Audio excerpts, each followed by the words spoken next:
नमस्कार, प्रणाम, आदाब, सत श्री अकाल। स्वागत है आप सभी का गुरुकुल व्यास यूट्यूब चैनल पर। तो मैं मृत्युंजय कुमार आप सभी को फिजिक्स का अध्ययन कराऊंगा। तो आइए, आज हमारी पहली क्लास है, तो हम जानते हैं बल के बारे में।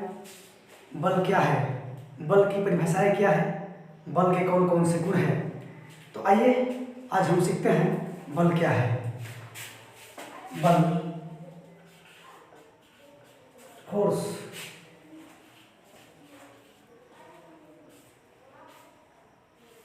तो आइए हम देखेंगे कि बल क्या है।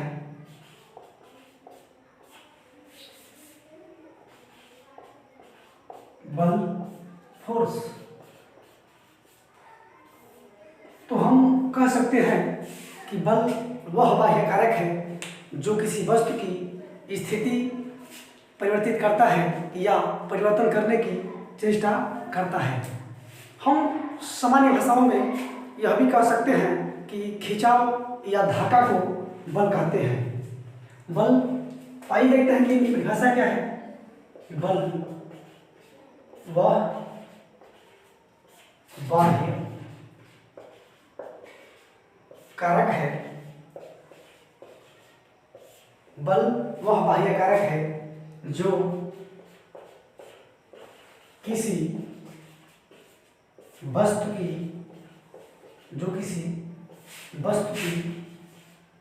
स्थिति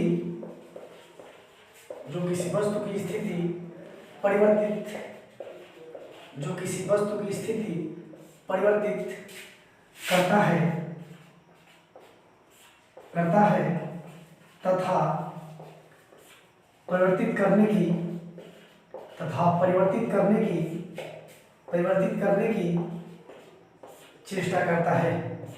परिवर्तित करने की चेष्टा करता है।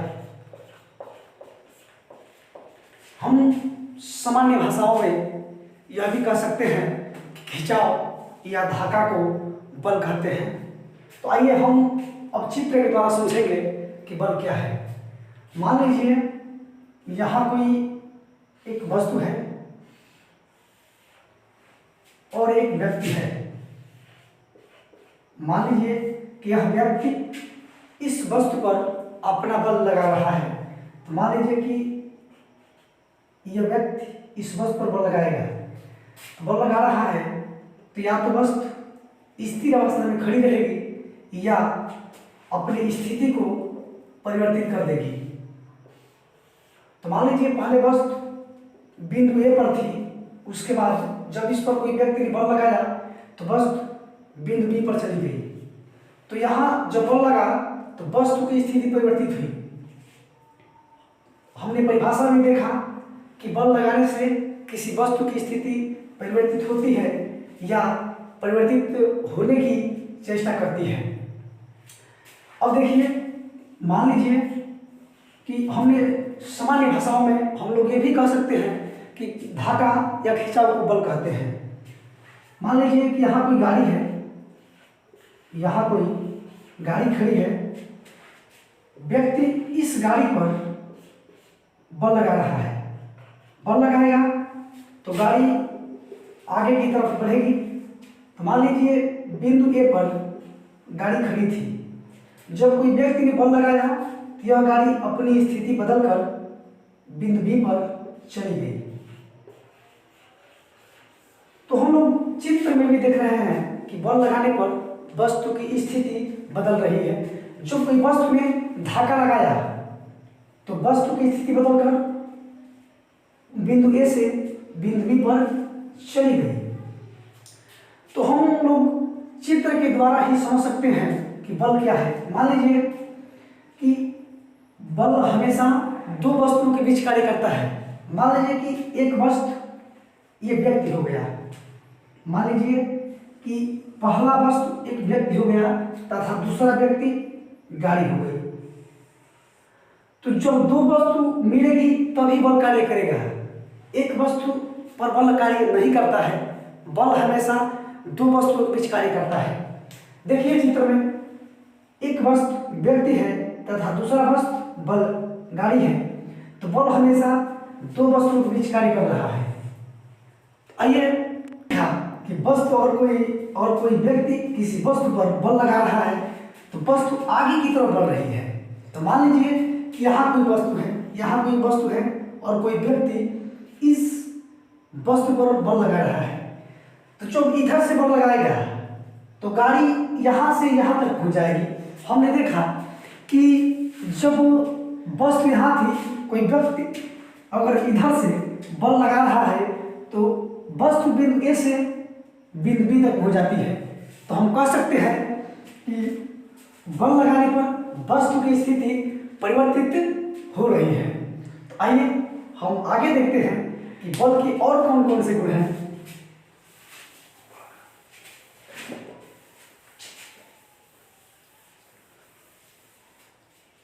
अब बल की और भी विशेषताएं जानेंगे कि और भी बल के कौन कौन सी विशेषताएं हैं। पहले हमने सीखा कि बल हमेशा दो वस्तुओं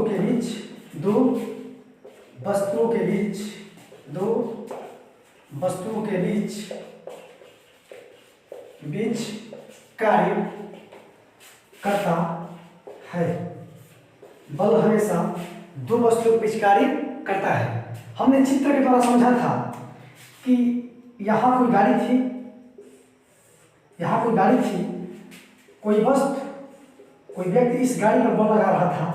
तो हमने समझाया कि पहले मान लीजिए कि पहला वस्तु व्यक्ति है तथा दूसरा व्यक्ति गाड़ी है।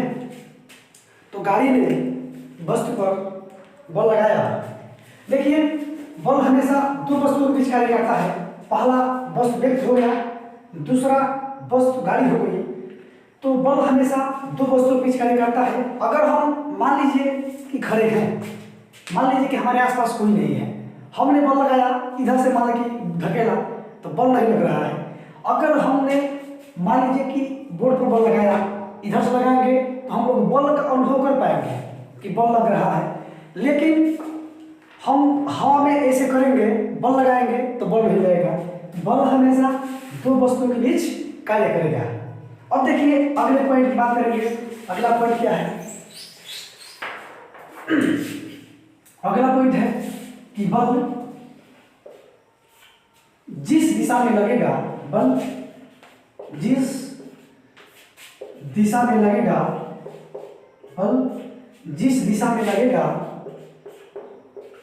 त्वरण की दिशा भी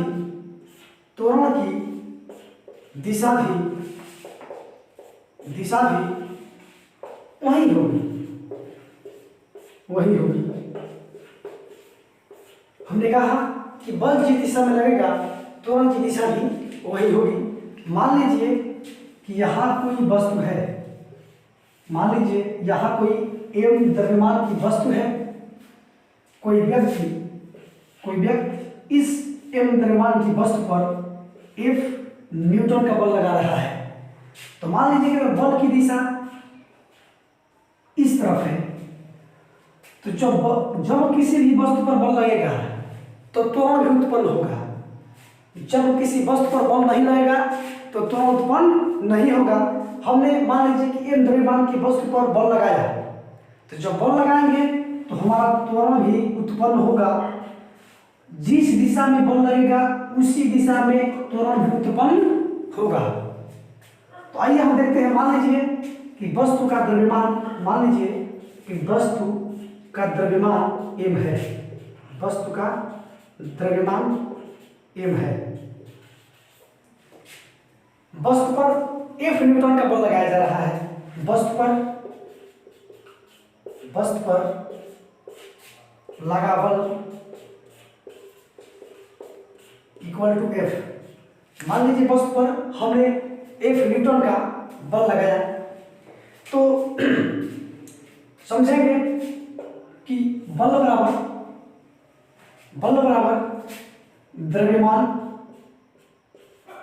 द्रव्यमान गुणे त्वरण। तो हम कह सकते हैं कि जब किसी वस्तु पर बल लगाया जाता है तो त्वरण उत्पन्न होती है। जब किसी वस्तु पर बल नहीं लगेगा तो त्वरण उत्पन्न नहीं होगी।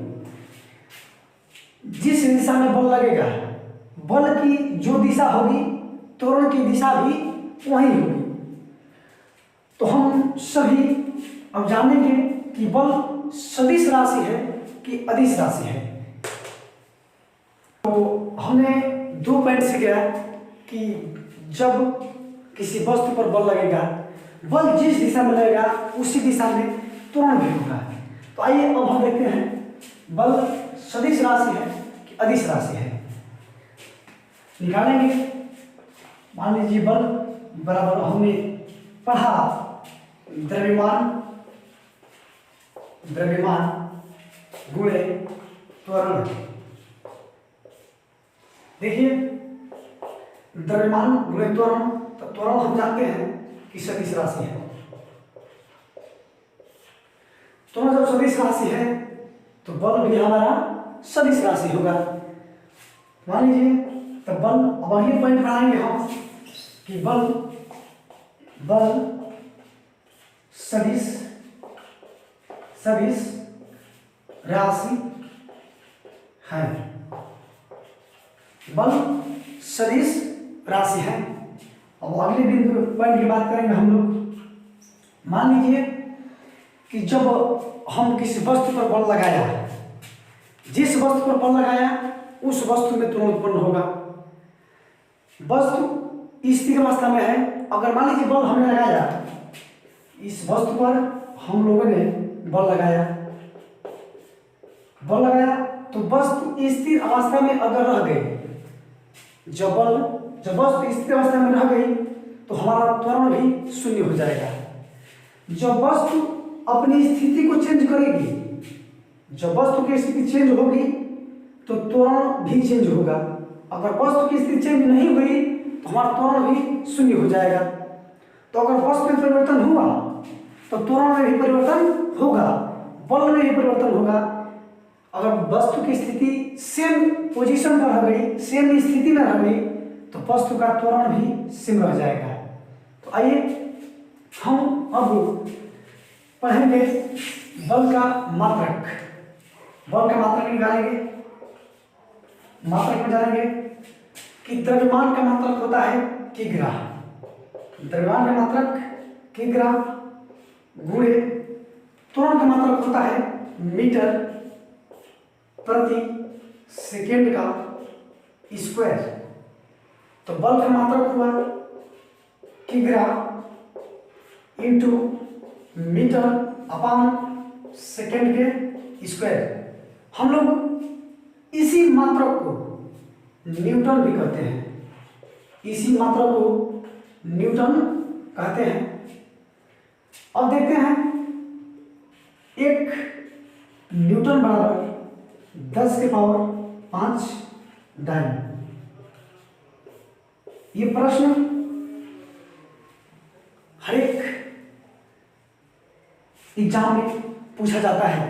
1 न्यूटन बराबर कितने डाइन? तो हम कह सकेंगे कि 1 न्यूटन बराबर 10 के पावर 5 डाइन होता है।